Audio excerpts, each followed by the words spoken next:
আসসালামু আলাইকুম। আশা করছি সবাই খুব ভালো আছেন। আমি রুমা আছি আপনাদের সাথে।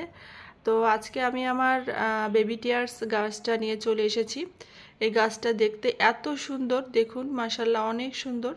তো এই গাছটা যত্ন সম্পর্কে বলবো, কোথায় রাখবেন, কিভাবে যত্ন করবেন এবং এই গাছটা কখন কিনবেন, কখন কিনলে আপনার গাছটা খুব ভালো থাকবে সে সম্পর্কে সব কিছু জানাবো।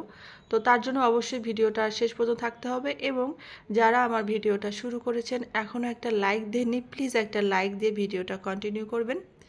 তো এই গাছটা এত সুন্দর একটা গাছ যে পাতাগুলো বিশেষ করে আসলে গাছের সৌন্দর্য, যে গাছে পাতা দিয়ে সৌন্দর্য হয় সে গাছে কিন্তু পাতা দিয়েই খুব বেশি ভালো লাগে, আর যে গাছে ফুল হয় সেটা তো আলাদা বিষয়।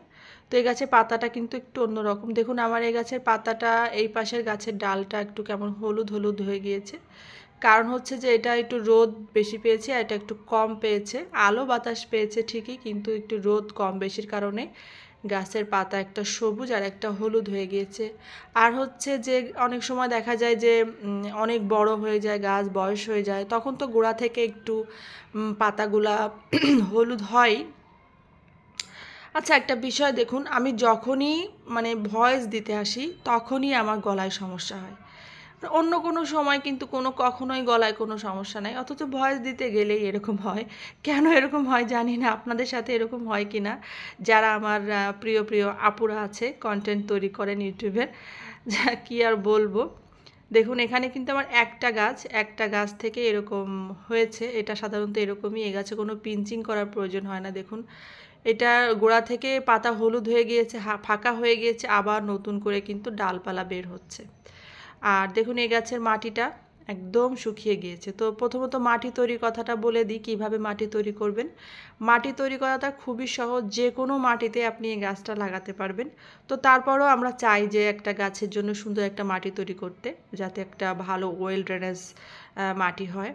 তো তার জন্য 1 ভাগ মাটি, 1 ভাগ ভার্মি কম্পোস্ট আর হচ্ছে একটু বালি মিক্সড করে কিন্তু লাগিয়ে দিতে পারেন।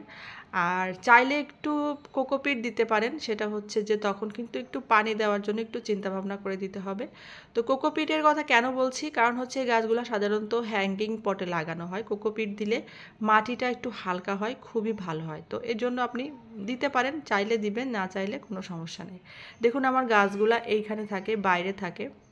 তো বাইরে থাকলেও কিন্তু একদম সকালে রোদটাই পায়, তবে এই পাশের গাছটা মনে হচ্ছে একটু বেশি রোদ পেয়ে গিয়েছে, এই কারণে এরকম হয়ে গিয়েছে।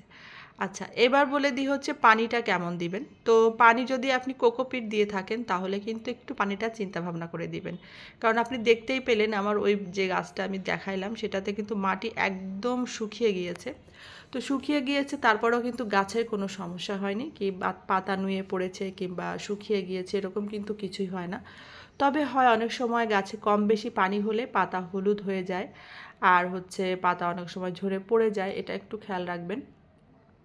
যখনই মাটি শুকিয়ে যাবে তখনই পানিটা দিয়ে দিবেন, তাহলেই আপনার গাছ খুব ভালো থাকবে। দেখুন এই গাছের পাতায় কিন্তু অনেক পানি জমে থাকে, একটা সাকুলেন্ট টাইপের গাছ এটা, ডালেও অনেক পানি থাকে। তো সেই কারণে একটু পানি দেওয়ার সময় একটু খেয়াল করে পানিটা দিতে হবে, ঠিক আছে। আর হচ্ছে গাছটা আপনি কোথায় রাখবেন, এই গাছটা রাখবেন এমন জায়গায় যেখানে অনেক আলো বাতাস আছে, একটু রোদ পাচ্ছে কিন্তু খুব বেশি কড়া রোদ না, এরকম জায়গায় রাখবেন। তাহলে কিন্তু এরকম যে সবুজ হয়েছে এরকম সবুজ থাকবে, আর এরকম হলুদ কিন্তু হবে না, একটু খেয়াল রাখতে হবে।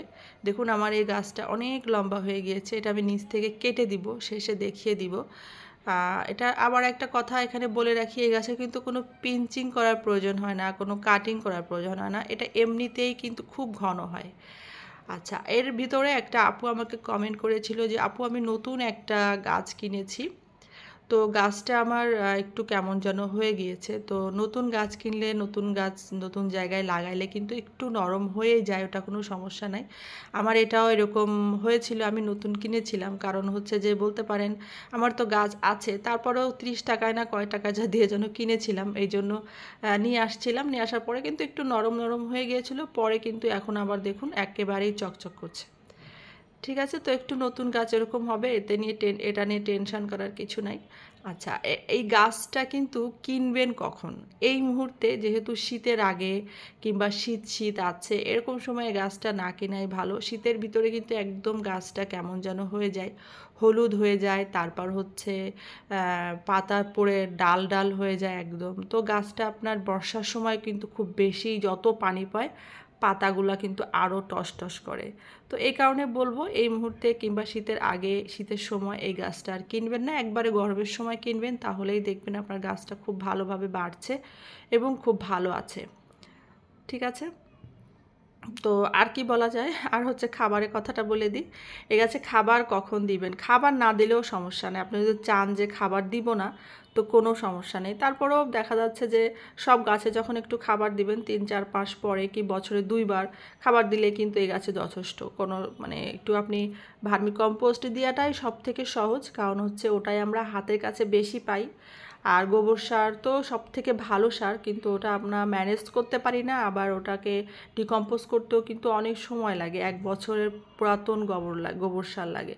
তো এটা আসলে একটু কঠিন হয়ে যায় আমাদের জন্য, যারা আমরা একটু শহরে আছি তাদের জন্য। আর যদি আপনি ম্যানেজ করতে পারেন তাহলে তো খুবই ভালো। তারপর হচ্ছে খোল পচা সারটা দিতে পারেন, ওটা একটা পানিতে গুলিয়ে রেখে 2-3 দিন তারপর আপনি এটা ব্যবহার করতে পারেন। সরিষা খোল পচা সার, এটা খুবই ভালো একটা সার। আচ্ছা, আর হচ্ছে গাছের মানে চারা করাটা তো খুব সহজ, একেবারেই সহজ। আমি এই গাছের 2টা ডাল নিয়ে আসছিলাম এক জায়গা থেকে, তো সেইখান থেকে আনা, সেটা অনেক আগে, সেইখান থেকে কিন্তু এই গাছগুলো আমার হয়েই যাচ্ছে। তো অনেক সময় দেখা যায় আমি কেটে কুটে সব ফেলে দিই, তারপরেও কোথাও না কোথাও একটা থেকে যায়, সেখান থেকে হয়ে যায়। তো এই গাছগুলো এমনই, এই গাছ, তারপর আপনার হচ্ছে ইঞ্চি প্লান্টও আমার প্রচুর পরিমাণে হয়েছিল, সব ফেলে দিয়েছি, তারপরেও দেখছি আবার নিচ থেকে যেন কোথা থেকে একটা আছে, সেটা আবার নিচে ভরে গিয়েছে, একদম বলতে পারেন যে ঝুলে গিয়েছে নিচ দিকে। সেটা আসলে আমি নিচে থেকে দেখতে পাই, ওটা আমার ভিডিও করাও সম্ভব নয়। তো এই গাছগুলো এমনই। তারপর হচ্ছে আপনার যে কি বলে পিঙ্ক লেডি আছে, এইগুলা 1-2টা ডাল ম্যানেজ করতে পারলেই কিন্তু আপনার সারা জীবনের জন্য গাছগুলা থেকে যায়, কোথাও না কোথাও একটা না একটা কিন্তু পড়েই থাকে। তো যাই হোক, অনেক কথা বলে ফেললাম। যারা আমার ভিডিওটা এখনও দেখছেন, আর যদি এরকম ভিডিও আরও দেখতে চান কিংবা আমার গাছের যত্ন সম্পর্কে জানতে চান, আমি আমার গাছের যত্ন কিভাবে করি, তাহলে কিন্তু ভিডিওটা দেখে ভালো লাগলে সাবস্ক্রাইব করে কিন্তু আমার এই ছোট্ট চ্যানেলের থেকে যেতে পারেন। যারা এই কাজটি অলরেডি করেছেন তাদেরকে অসংখ্য ধন্যবাদ। এটা এখন আমি কেটে দিব। তো এটা অনেক ঝুলে গিয়েছে, নিচ থেকে ঝুলে গাছ যখন ভিতরে নিয়ে আসা হয় গাছের ডাল ছিঁড়ে যায়, এই কারণে এটা আমি এখন কেটে দিব। কেটে দিলে আবার নিচ থেকে আবার হবে, কোনো সমস্যা নাই। তো সবাইকে অসংখ্য ধন্যবাদ, সবাই খুব খুব ভালো থাকবেন এবং অবশ্যই বেশি বেশি করে গাছ লাগাবেন। সবাই খুব ভালো থাকবেন। আল্লাহ হাফেজ, আসসালামু আলাইকুম।